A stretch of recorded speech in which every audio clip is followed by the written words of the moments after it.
So let's set aside our major-minor dichotomy for a second, and let's move back to the major scale. As we had discussed, they understand that it goes from do to do. It's got these notes in between.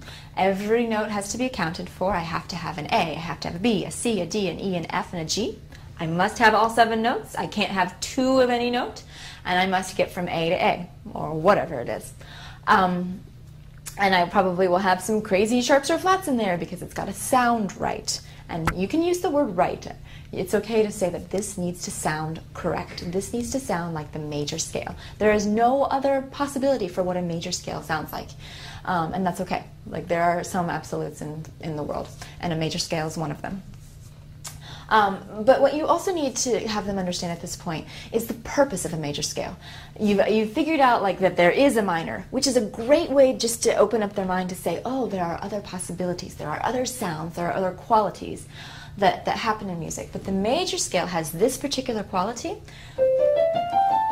no other, and it's teaching, or it's giving us a set of notes. It's just like a painter.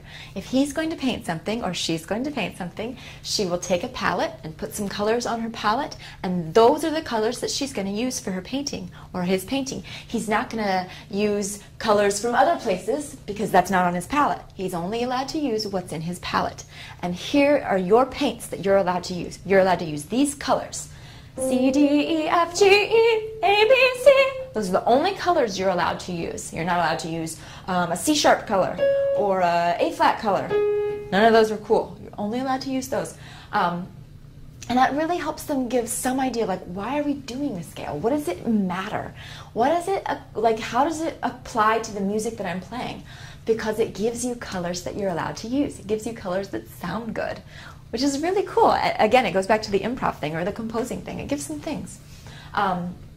So introducing those and using that vocabulary to explain why we do the scale really helps the kids out.